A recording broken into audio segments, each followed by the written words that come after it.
This is Nursing Uncensored. I'm your host, Adrianne Benning, and I invite you to listen in on conversations I've had with real nurses about the crazy and wonderful lives we lead.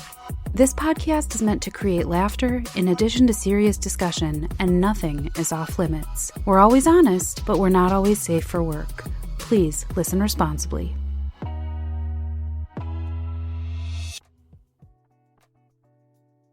Welcome back to Nursing Uncensored.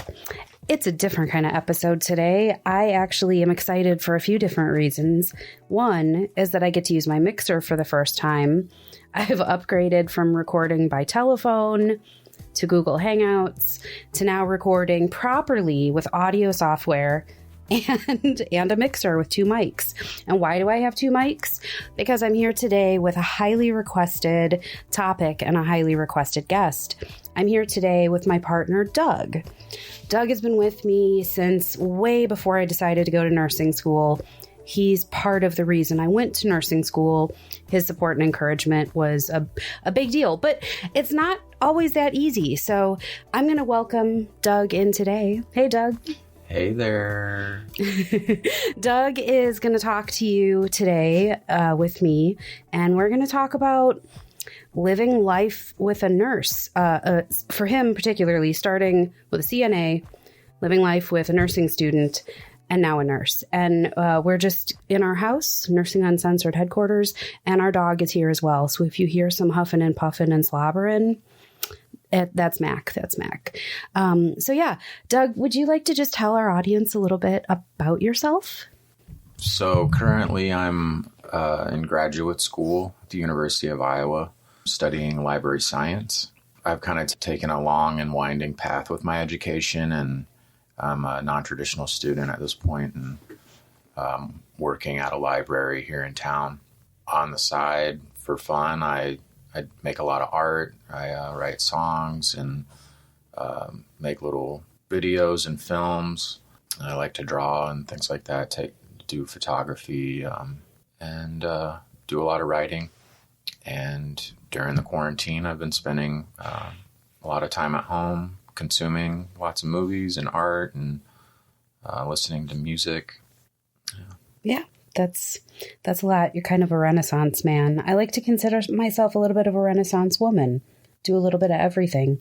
And so yeah, we've got some questions from the audience. We've got a few things we want to talk about, because being a nurse, nursing student, CNA, whatever your position is, this is a challenge, but we're not in this alone all of the time. There are a lot of you that have asked me about how we've managed to get through all of the stress and challenges. And so we're just going to kind of talk about a few different topics that people have asked us about. And I'm interested to hear Doug's perspective on things. We've talked about a lot of this, but I'm hoping that maybe he'll open up with some gems that maybe your first time information for me. So I just want to give like a brief history of our time together, just for like context, and just so that you guys listening, looking for advice, kind of know where we're coming from. We've been together, like 2020 minus, so 13 years, right? Yeah. Yeah. And we met through mutual friends. And at the time I was a CNA, I was a night shifter. And I feel like we have all these really like cute stories because, we didn't live together initially. So you'd like come over to my house, help take care of my dog, fall asleep at my place, and then I'd get home at 7 a.m. and I'd find, it was so sweet. I hate to like call you out on like the super sweet stuff, but like you'd leave bouquets of Iowa wildflowers on the front steps. And it's little things like that it's such a simple action, but that was an example of things that you did just to kind of like, support me, romance me, make me feel kind of special. Because when you come home from a horrible shift, your feet hurt, you just want to go to bed, and you come home and there's like this little bouquet for you. It's those little touches that I think make it a little bit easier to get through some of the hard stuff that we had to get through. You were with me through all of nursing school, and you were actually kind of part of the reason I went back to nursing school. Do you remember that time? Do you remember like when I was working on 6J, working on neurosurgery? Yeah. So I was in undergrad when Age and I first met, and Like she said, we were living in two separate apartments. Adrianne had a nicer place than me. And so I definitely spent that first summer more time at her house because she had a nice kitchen. We both had dogs at the time, and they hung out together. And she had a nice porch, and we had lots of barbecues that summer, I remember, with friends. And so, yeah, I was in undergrad. Age was working full-time as a nurse's assistant on a neuro unit. And my mom had worked at hospitals as like an administrator. So I knew a little bit about hospital systems, but I didn't really know a lot of direct care providers.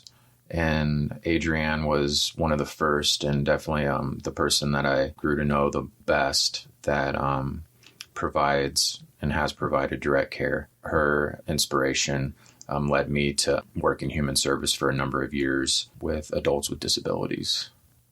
Yeah. And so in a way, we kind of like speak the same language a little bit because we understand some basic personal cares, machines used, people with like PEG tubes and tracheostomies. And so your experience working with adults with disabilities kind of gave you a little peek inside what I was going through as a CNA. And I'm sure, I've curled your hair a time or two or 1,000 with some of the stories I come home and tell. The last few years, I've tried to like pull back on some of those stories a little bit just because you don't need to know everything. Like some of it's intense. I do get it because some of the things that you experience when you're working with people that need help of various kinds, that stuff's heavy and it weighs on you.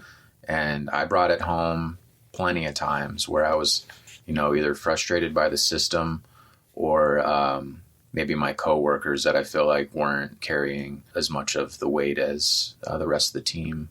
Yeah. And then kind of the added challenge is when you're doing shift work, because you primarily did a lot of, daytime hours. You also did some care, privately hired care for some guys that needed just like, someone to help them with errands and basic lifestyle stuff, cooking dinner, being at home. So I think it's cool that I inspired you in that way to do that work, because I think it's made us more empathetic adults. Like we understand better the plight of people that are different than us and that maybe are not as lucky as us to have been born with all of the benefits that come with having like brain, arms, lungs, legs that all work, that sort of thing.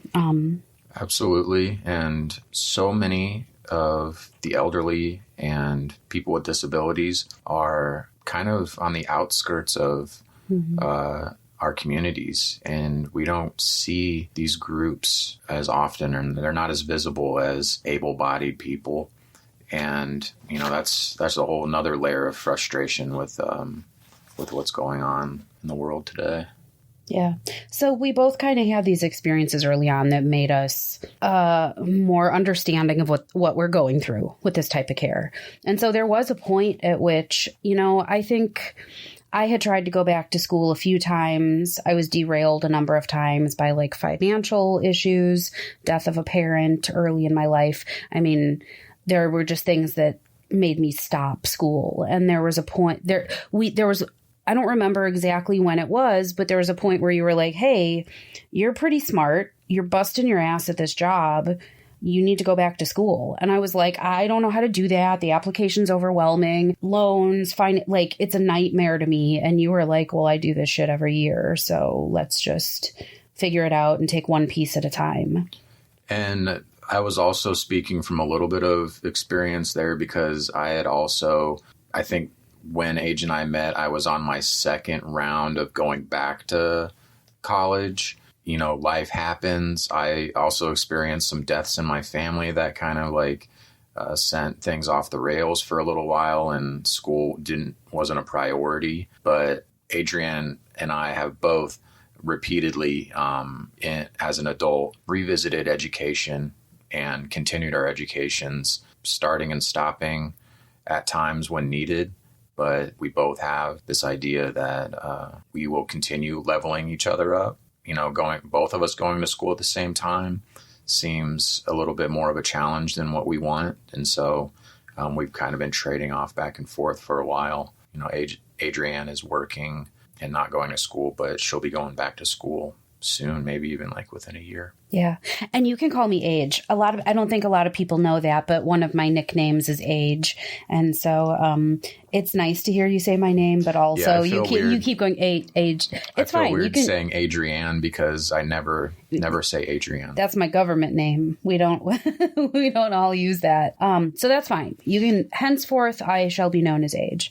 But yeah, it's overwhelming. And I know there are a lot of people that have reached out to me that said like, God, I was taking prereqs and then I had to stop. And like, now I kind of want to go back. And Doug and I both are perfect examples of how you don't take no for an answer. Okay, you failed that class. Figure out what you did wrong, study up, tackle it again. And I think that while I don't know, like I had this level of like cynicism of like, well, maybe I'm not smart enough for this. Maybe this is a bullshit job that I don't want to go into. But then the more I started studying and the more I kept working, the more it felt right, to a point where in my life, I can't imagine my life without nursing. I do have, we've definitely got interests and desires and plans that don't include nursing. But nursing, I think, has really leveled up our lifestyle. But before we talk about kind of modern day, I want to talk a little bit about that time where I was starting nursing school. Because for me, and those of you that have listened to the episode that I did on the monstrosity that was my journey through nursing school, it was a time with an incredible number of challenges. And if we hadn't been as proactive about tackling this, it could have ended our relationship. And there were times it almost did. But whenever we would reach this point of like, tensions are high, frustrations are high, self-care for both of us is lacking, we had to have these like check-ins. And that communication is so important, of being like, hey, I'm about to hit a real rough patch. I'm going to have no time. And I even remember a point at which I said to you, like, this is going to suck and I'm not going to be able to give anything back to you for a while. And if we're going to get through this, I need to like put my shoulder into it and have you behind me, because I'm not going to be able to like really reciprocate much. And that was a challenge because I'm exhausted. I'm studying all the time. I don't know, so, and this is also, like 4 to 6 years in our rearview mirror. So it's a lot even for me to understand, because it was such a whirlwind from my perspective. But I know a lot of people want to hear kind of what your view was of that, of being the partner of someone who was working part-time, full-time nursing school, clinicals during the day, working at night, and in a pretty rigorous program. What are some things that spring to mind? There's some traumas there, as well as some like good, solid things that you did for me?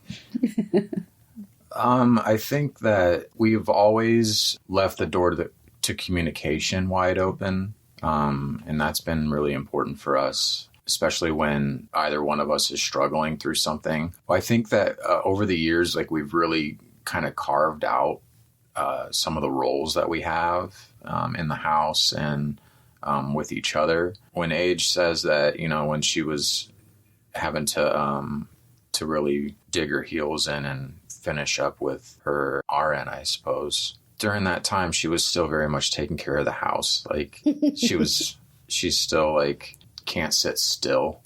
And so she's cleaning up the kitchen or doing laundry or something. Like, some of the stuff that I do in the house is I do a lot of cooking, meal planning, grocery shopping, things like that. Run errands that need to be taken care of. Dog care. Oh yeah. With Age's schedule, I'm alone a lot of the day. If I'm in school or I'm at work or something, I'm out of the house. But otherwise, Age, she sleeps a lot during the day, but she has the remarkable ability to kind of flip her schedules so that we have plenty of days during the week where we actually do spend all day with each other and are able to do things. And sometimes it takes a conscious effort. Like sometimes even if I'm tired and I just want to like lay on the couch and do nothing, sometimes I have to be like, we need to play Mario Kart for at least an hour, because that shit keeps it light. It keeps us connected, because even though I know I can come to you and be like, hey, I have this thing that's weighing on me, I need to talk. A relationship needs to be more than just like problem solving and errands. Like you need to have something you enjoy. And even though I can't sit still, and that's like the saddest thing I think that you can say about me is that I can't. You love movies. You love chilling out and watching movies. And if I'm watching a movie, historically throughout our entire relationship, I'm either knitting, changing up the laundry, returning texts. Like it's a bit of a challenge. But there are these things that we both love to do, and we've needed to capitalize on that. So like even if I don't love backgammon, but I love the time that we spend in the kitchen, having a couple drinks, eating some pizza. These things need to be consciously like chosen, you know? We need to say, okay, this is a day that I don't need to sleep all day. This is a day that you're off. And like the pandemic changed everything, because now you're home a lot more, basically all the time, which is cool for me. I'm into it. But yeah, those roles have to be carved out. And then the recreation, the time together, it has to be deliberate, because it's really easy to just get swept away in everything you have to do, and those moments get lost. And then you know, these challenges that we've come through as well, like when I'm in school and the only contact we have is when you're telling me like what you made me to pack to take to clinicals to eat, and I'll see you in 9 hours. And then I come home and I work on a care plan for 6 hours, sleep for 3 hours, get up and go back to clinical. So, those roles, I think that's been really important, and it's helped us in general in our relationship. I think, you know, it's that kind of motto of like, you cook the dinner, I'll do the dishes. There has to be that partnership. But when I was in nursing school, I felt like I wasn't able to do any of that for you. And I jokingly tell people, but I'm also 100% serious. You kept me alive during nursing school. Like you literally made sure that I wasn't just eating tuna in a pouch and Ritz crackers as I'm like racing into class, barely taking care of myself. So those roles that's probably my biggest tip, is like, you got to collaborate and make sure shit's getting done, so that you guys can both live a good life. Yeah. And in a lot of ways, we were feeling our way through the dark, with our educations and making ends meet with our wages and things. Bless our parents, but they are not, educated past high school very much. I think my mom did a little bit of college, but we didn't have like necessary role models for what we were trying to accomplish with our learning and our education over the years. And so, you know, obviously we have friends and stuff and have plenty of people to ask questions on how do you finance going to school? How do you balance being able to pay your bills while also trying to get an education with loan money and things like that? And the stress that comes with just getting by on the bare minimums for several years. We're still on that journey now, and slowly things are getting a little bit better for us financially and planning for the future. But the way things are today, we probably should have stopped pursuing this just because of all the roadblocks that we came across along the way. But I think age is a testament, and myself too. Don't give up, because the system isn't necessarily here to help you if you don't have the resources. And, you know, trying to make something out of nothing it's pretty difficult, and we're getting there. We got some ways to go, but yeah. And I think that we've just had to, like you said, we've been feeling our way through the dark because we didn't have the role models for this. A lot of the role models that I found to help me get through nursing, honestly, were podcasters, YouTubers, other nurses, the nursing students that were my friends that were like ahead of me and in a cohort ahead of me that were like just a couple semesters that were like, whoa, watch out for fourth semester. You know, these are things that were granted to me, but you didn't really have anybody to be like, here's how you handle a crazy bitch in nursing school, because that's kind of how I felt a lot of the time. I felt like I was either manic or I was shut off and sleeping. You know, I was trying to do 100 different things at once.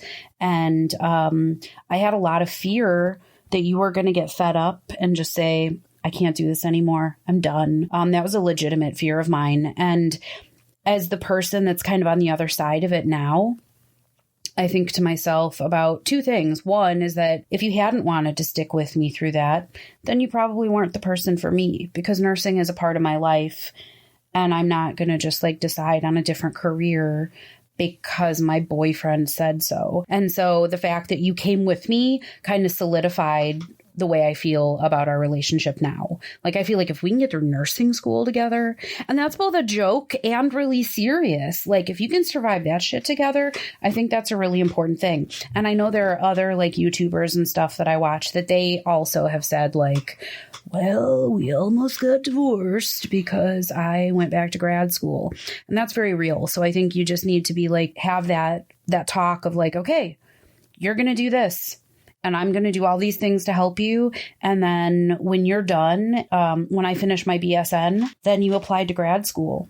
And now that you're kind of in the home stretch of grad school, now I have to start picking up and thinking about what I want my grad school plans to look like. So yeah, so it's a constant like communication. I think that's like the number one thing that we're driving home. So we've kind of beat that topic to death. I also want to talk about something that's a little bit lighter, but also can be kind of an irritant. And that is, Doug, will you describe what happens when you go to a party and half the people there are fucking nurses and the other half are people that don't work in medicine, have no desire. And if inevitably the conversation turns to a bunch of half drunk nurses or maybe totally drunk nurses talking about things you never wanted to hear about in your life. So we don't do this often, but there are times when, you know, like all the nurses get together with their partners and we have these parties around the holidays or whatever.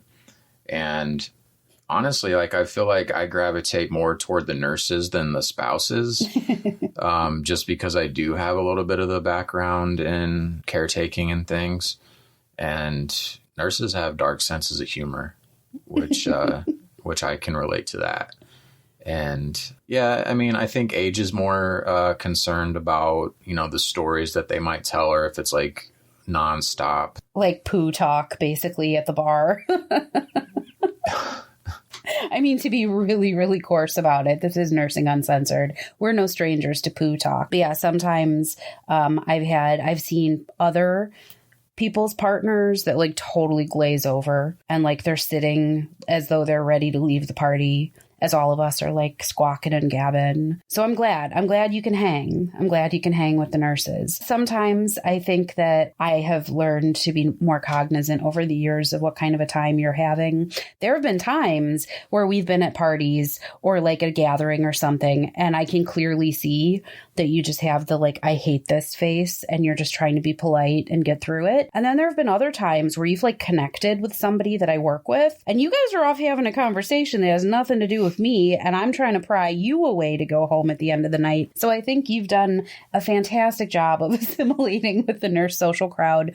But it's a challenge for some people who, like, I imagine are not in healthcare and they don't want to hear about that. You know, they work in an office and we kind of scare them.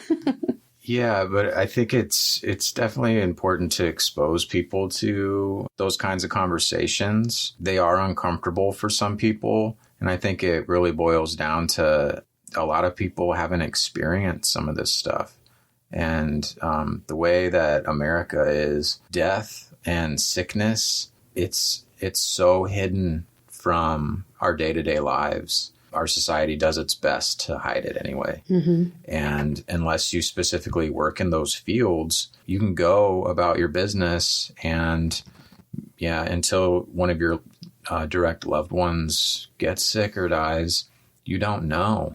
And then it's only for a brief moment. Maybe you spend some time in a hospital or helping that loved one. But yeah, we're so far removed, I think. Yeah, and I think it's even more important to know what nurses do, because nurses are in places that other nurses don't even realize you find nurses. Wow, I said nurses a lot in that sentence. But yeah, I think it's really important to understand. And also, Allison said it once, our one of our very good friends who's in nursing school as we speak. She said, and I believe, and I think there is statistics on this, but you probably are in better health and have your life saved by having a nurse in your life, because there have been times where even before I was a nurse, you got really sick and I was able to help manage your fever, tell you when it was time to seek external medical care that was beyond what I could provide. Like I've helped with the care of yours and my family members.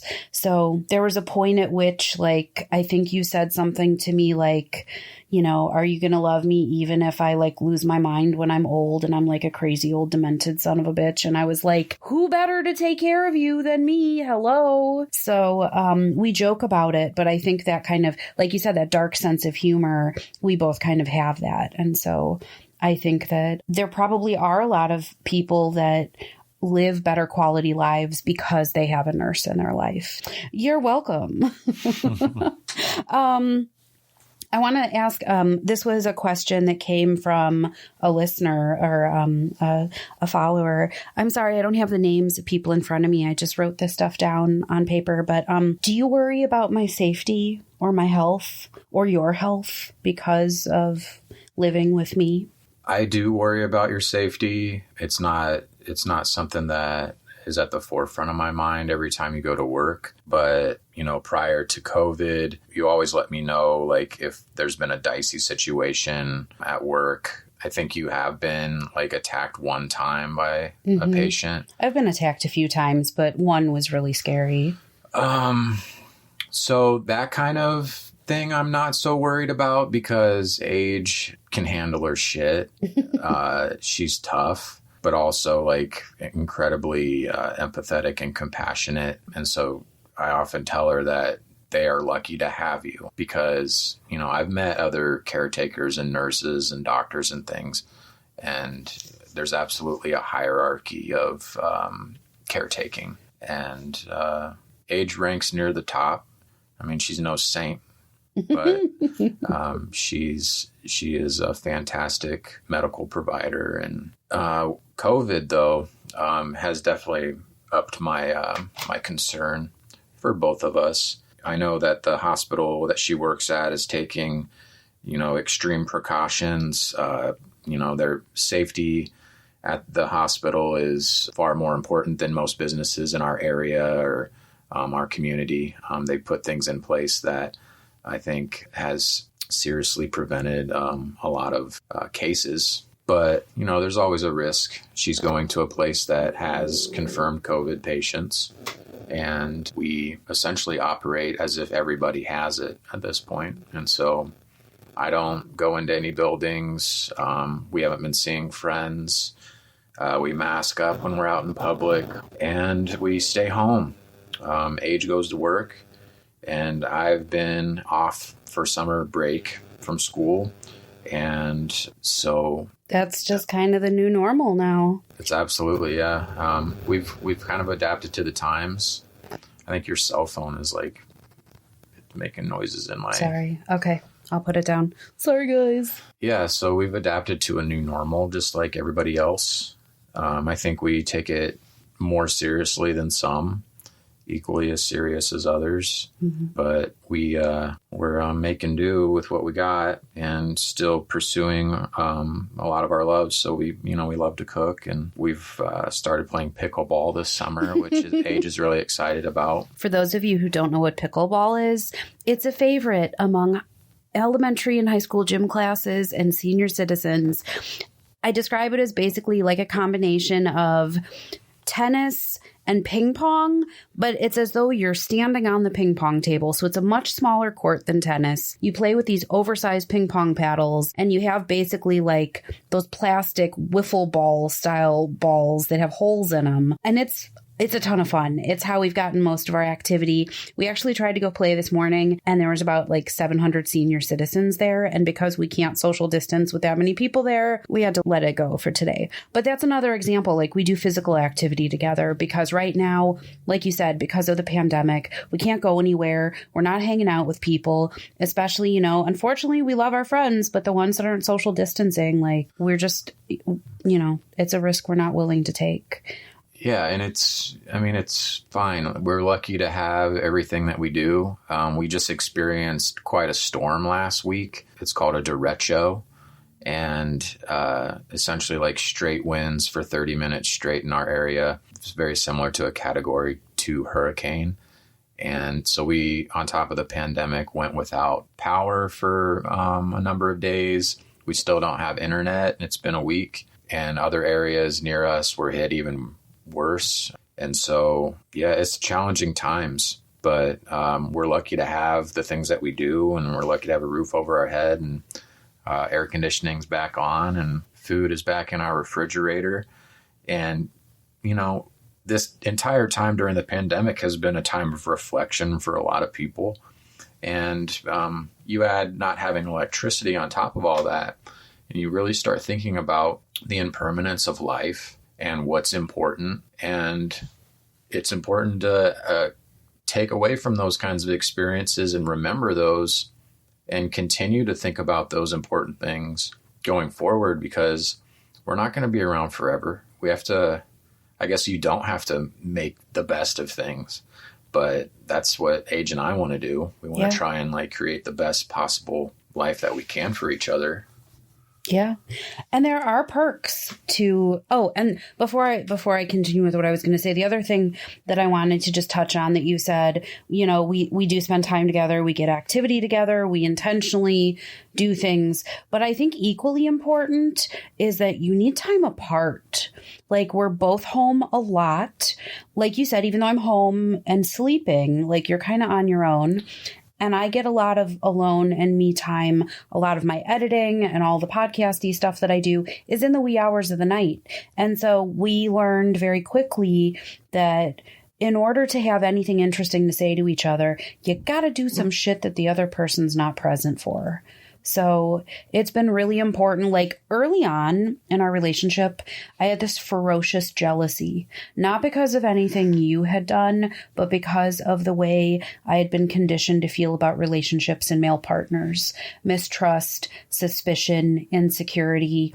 And time again, you've proven to me that and I hope I've done the same, that you're deserving of my trust. I don't worry about you when you're out about in the world.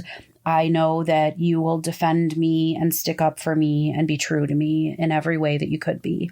And so I'm grateful for that. But I also recognize that, like, if I had felt that sense of insecurity throughout nursing school, it would have been a massive distraction for me. So I think it's really important that the person that you're with is in the fight with you, because getting through nursing school is a fight in my mind.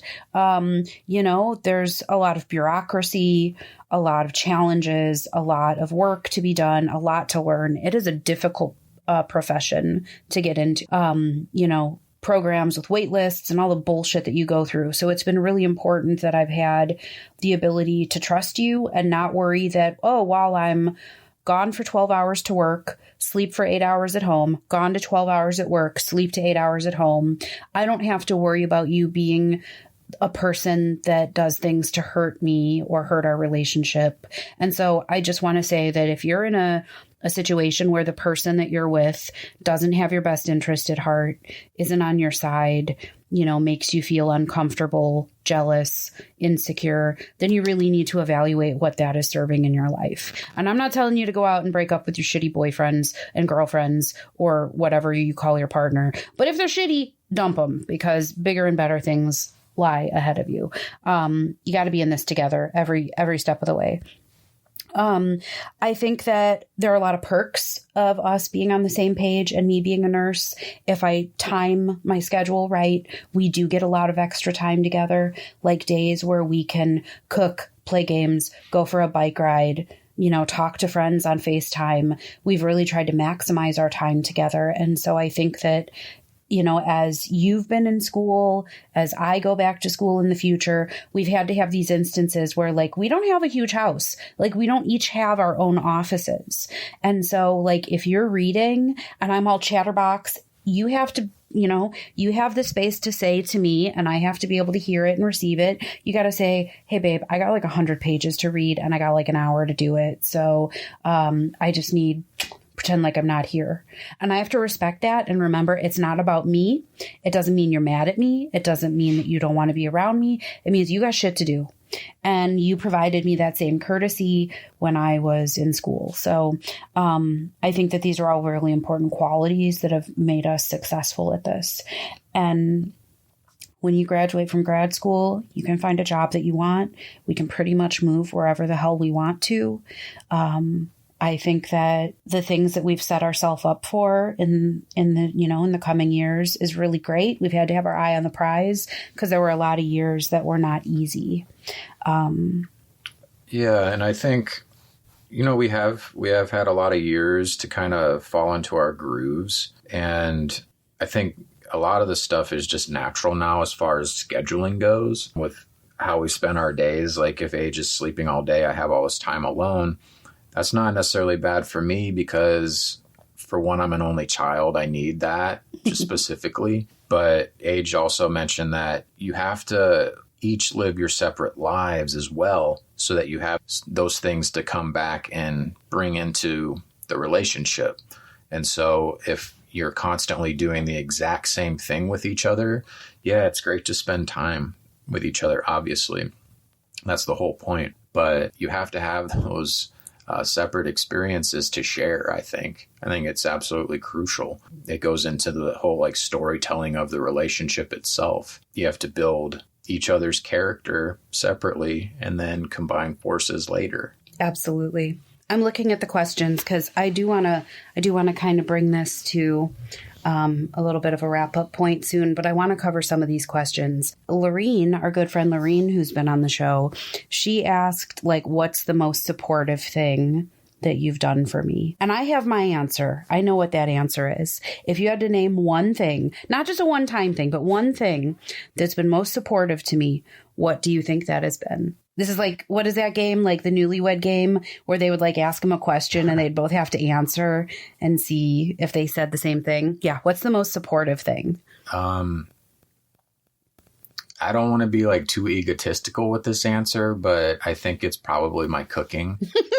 I have still lots to learn about cooking, but I love to do it. It's something that my dad showed me and my grandmother showed me when I was young, and I've stuck with it. I just enjoy it. Love trying new recipes and, making food for friends and Age, obviously. But I think, yeah, I'm always making good food. Ding, ding, ding. I would have said you kept me alive with your amazing cooking, not just like the wonderful things that like I have like a top 5 of dishes that you make.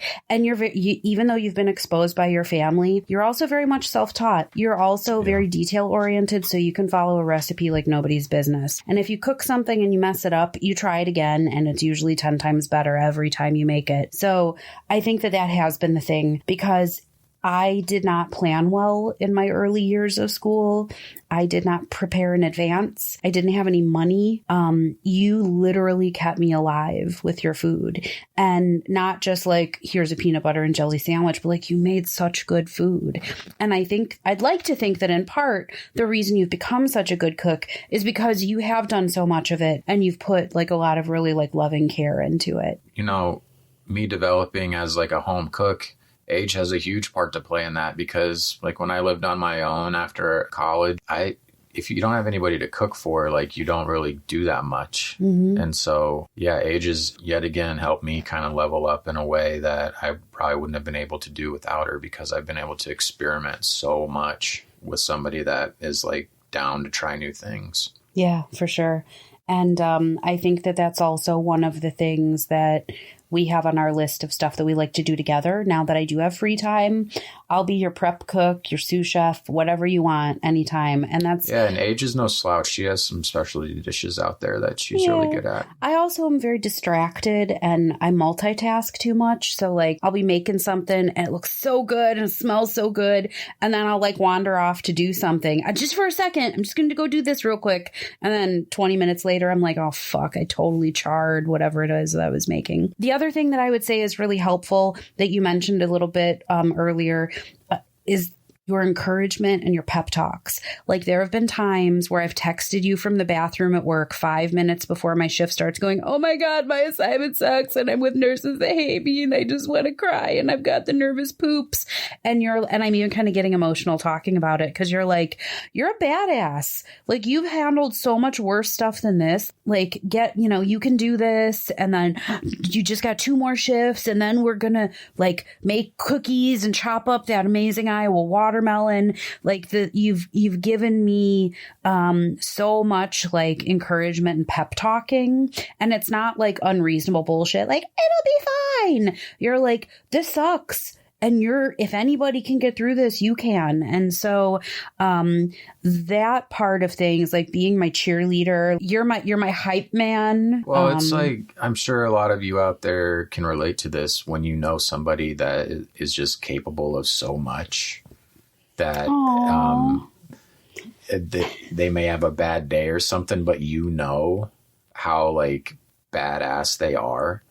Like it's not hard to tell them that because it's like, it's obvious to you. So maybe the person forgets every once in a while or gets down on themselves, but you can see it and you can easily tell them. So that's how, that's what it is when Age reaches out to me like that and I'm stressed out right before a shift or something. Yeah, I think those 2 things have been really crucial to my success. Let's see. I feel like some of these questions we've kind of answered as we've gone along. There are a lot of things. I feel like you've had my back the whole way through, even when we're not on the best terms. Like we still recognize that there's an end goal. There's something we're trying to do, and this sucks right now, but this is not permanent. And we've had to give each other those pep talks at different times where you're like, what's the point of all this? And I'm like, but, and then vice versa. Yeah. And not to be like, to reduce things, but, so much time has passed. We've been through so much in the 13 plus years. I think both of us being incredibly stubborn has kept us just pushing forward and not giving up when adverse things happen in our lives, whether it's with school or work or family. You just got to keep going. And there's one thing that I've told Age about education specifically is like, they're not just going to give you that diploma. Like you have to take it and you have to work, and the education is on you. You can go to the classes or whatever, but it's up to you whether you want to like actually connect with it, consume it. And if you're not passionate about what you're learning, it becomes really difficult and it becomes uncomfortable to get an education. Mm-hmm. So luckily Age and I have both found, if you're going to have a job at all, like who wants to work? But if you're going to, like, love it. And Age loves medicine. I love working with my community at the library. And yeah, and I think it'll be kind of cool as well because even though our professions have nothing to do with each other, we both have professions where we can pretty much, like I've said earlier, we can go where we want. We have our choices of things to do because we both have professions that have such expansive opportunities. Like you could be a public school librarian, a school librarian, an archivist, a book preserver, a research, library. Like there's so much you can do in the same way that I could be a clinic nurse, an OR nurse, a nurse entrepreneur. Like I can't say entrepreneur. I'd say entrepreneur, but H says entrepreneur. And then I had on a nurse once who has a book, now I can't talk at all, who has a book called I can't say it. I had to say, can you just say the name of your book? There are certain things that my mouth just doesn't want to make happen. But yeah, I think we're a success story, and I'm not trying to rub it in, but I think it's important that, like I said with nursing, the whole reason I have this podcast is so that we can share our experiences and learn from them. And, there's another podcast that I think it's called the Gritty Nurse Podcast. I haven't listened to their episode yet because I didn't want. Oh, Max sees something out the window. Let's see if he barks at the end of the episode. You've been good this whole episode. But anyway, the Gritty Nurse Podcast, they did an episode about like being the wife, boyfriend, girlfriend, partner of a nurse. And I think that it's very different for everyone, especially the type of nurse. Like your partner could have like a 9-to-5 clinic job. I've talked to people who are, flight nurses. Actually, the flight nurse that I had on at the end of last year, he is married to someone who is also a flight nurse. And so there's a lot of different combinations. But the bottom line is you gotta kind of have the same goals. You gotta talk to each other, cheer each other on. I think that the challenges are not through. Because, as you grow into your profession and as I get into graduate work, we'll have more challenges. But we also know that we're not going down without a fight. And every time we level up, there are new discomforts, but there are also new benefits and perks. Is there anything else you'd like to say directly to the partners and loved ones of nurses? Number one thing I think you've learned is let that bitch sleep. Like I slept yesterday. I went to bed at like 11 in the morning after my shift, 2 especially brutal shifts. And I slept till 4 a.m. this morning. And you said to me when I woke up, you said, I didn't even try to wake you up last night. It's cool. So I think that's another thing that you've done. Let me sleep.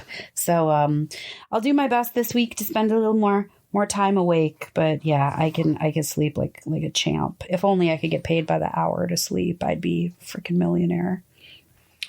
Yeah, I don't have like any grand advice for people, but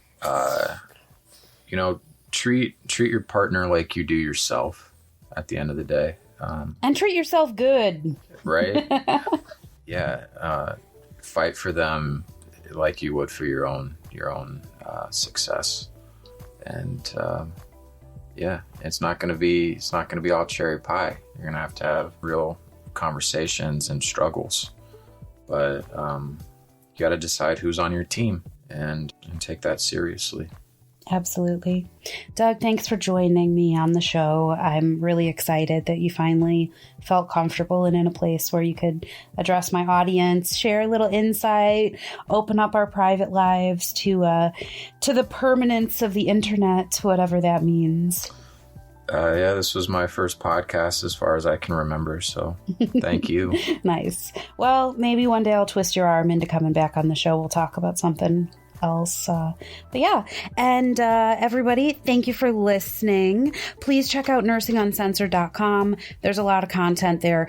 Every now and then I'll talk to people that'll be like, hey, will you do an episode on this?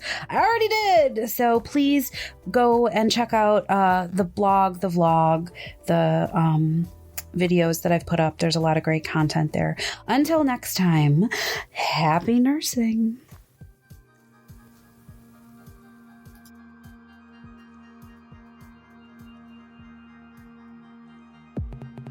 Here at Nursing Uncensored, we may be, uncensored, but we're not unfiltered. Protected health information has been changed and concealed to comply with HIPAA. The things we talk about are from years of experience with thousands of patients, things we've read, stories we've heard. If you think we're talking about you, we're definitely not. Also, we're real nurses here to provide helpful and accurate information. But don't take anything we say as fact without doing your own research. Refer to your state's Board of Nursing, Practice Acts, and your institution's policies and procedures if you have questions about your practice. Lastly, our very strong opinions are ours alone and do not reflect those of our employers, educational, or professional institutions. Thanks for listening, and happy nursing, folks.